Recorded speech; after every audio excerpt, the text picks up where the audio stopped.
고난 너머에 더 큰 고난이 기다린다 할지라도 오직 하나님만을 신뢰하십시오. 여러분의 영혼의 시력이 회복되기를 마음이 없는 분에게 시청자가 아니라 우리는 예배자가 되어야 됩니다.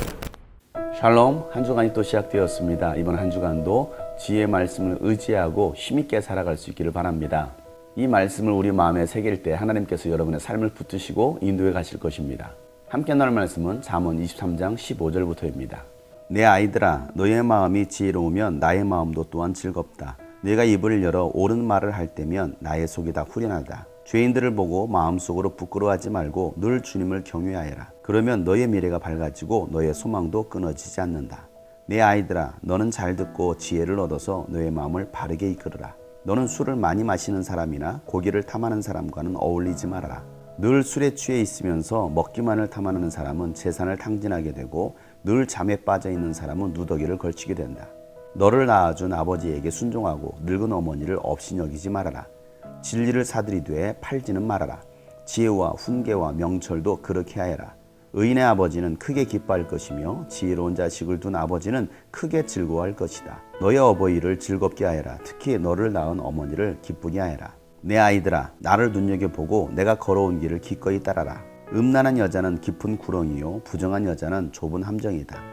강도처럼 남자를 노리고 있다가 숱한 남자를 변절자로 만든다. 재난을 당할 사람이 누구며 근심하게 될 사람이 누구냐? 다투게 될 사람이 누구며 탄식할 사람이 누구냐? 까닭도 모를 상처를 입을 사람이 누구며 눈이 충혈될 사람이 누구냐? 늦게까지 술자리에 남아있는 사람들, 혼합주만 찾아다니는 사람들이 아니냐? 잔에 따른 포도주가 아무리 붉고 고와도 마실 때에 순하게 넘어가더라도 너는 그것을 쳐다보지도 말아라. 그것이 마침내 뱀처럼 너를 물고 독사처럼 너를 쏠 것이며 눈에는 괴이한 것만 보일 것이며 입에서는 허튼 소리만 나올 것이다. 바다 한가운데 누운 것 같고 돛대 꼭대기에 누운 것 같을 것이다. 사람들이 나를 때렸는데도 아프지 않고 나를 쳤는데도 아무렇지 않다. 이 술이 언제 깨지? 술이 깨면 또 한잔 해야지 하고 말할 것이다. 아멘. 하나님을 의뢰하며 살아갈 자녀들에게 주는 충고 30가지 중에 오늘은 13번째부터 말씀을 하고 있습니다. 여러분들은 이 땅에서 어떻게 살길 바라십니까? 여러분의 자녀들은 이 땅에서 어떻게 살아가길 바라십니까? 악한 세상 가운데서 우리는 살아가고 있습니다.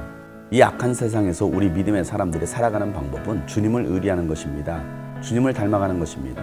주님처럼 말을 하는 것입니다. 내 입술에 옳은 말이 있을 때에 주님은 우리를 보시고서 즐거워하시는 것입니다. 세상의 죄인들을 보면서 우리는 그들을 부러워해서도 안 됩니다. 그들이 잘 되는 것 같지만 그들의 영혼은 피폐해질 것이며 결국에는 멸망의 길로 가는 것입니다. 그렇게 오늘도 우리는 주님을 경외해야 합니다. 그러면 우리의 미래가 밝아지고 우리에게 주신 소망도 끊어지지 않는 것입니다. 세상 사람들이 잘 되는 것만을 계속 바라고 부러워한다면 나도 모르게 그들에게 미혹되어지고 하나님을 원망하고 불신하게 되는 것입니다.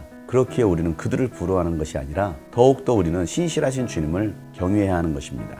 주님을 의뢰하며 살아가는 자녀들이 마음에 새겨야 될 충고는 부모를 공경하는 것입니다. 나를 낳아준 어머니, 아버지를 사랑하고 부모님을 기쁘게 해드리는 자녀들이 되어야 되는 것입니다. 하나님을 사랑한다 하면서 부모님을 사랑하지 못하고 부모님을 공경하지 못하는 사람은 결코 하나님을 섬길 수가 없습니다. 부모님은 하나님의 모형이기 때문에 그렇습니다. 나를 낳아준 아버지, 어머니에게 우리는 순종할 줄 알아야 합니다. 부모님께 순종하는 자가 하나님께도 순종할 수가 있는 것입니다. 그렇게 순종하는 자녀들을 부모가 볼 때에 기뻐하는 것입니다.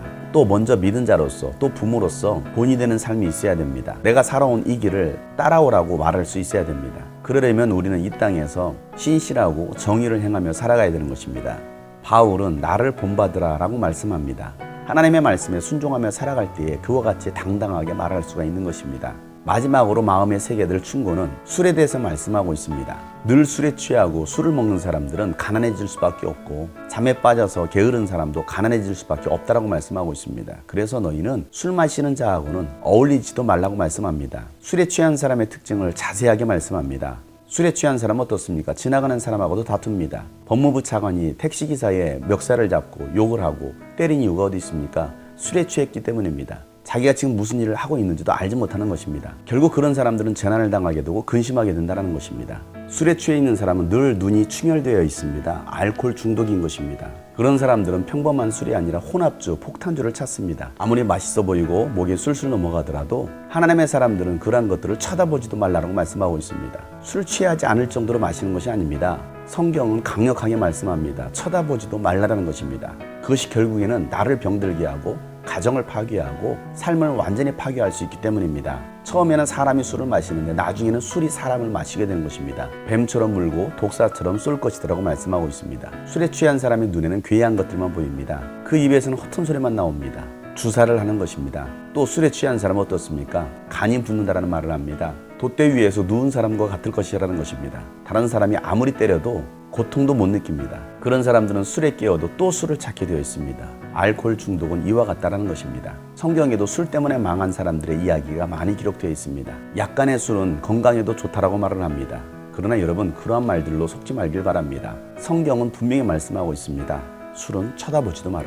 취하지 않을 정도로 마시는 것이 아니라 쳐다보지도 않는 것입니다. 그럴 때에 나를 지키고 가정도 지킬 수가 있는 것입니다. 사랑하는 여러분, 오늘도 이 충고의 말씀을 우리의 마음에 새겨두고 하나님을 기쁘시게 하며 살아갈 수 있는 복된 하루가 되기를 주 이름으로 축복합니다. 샬롬.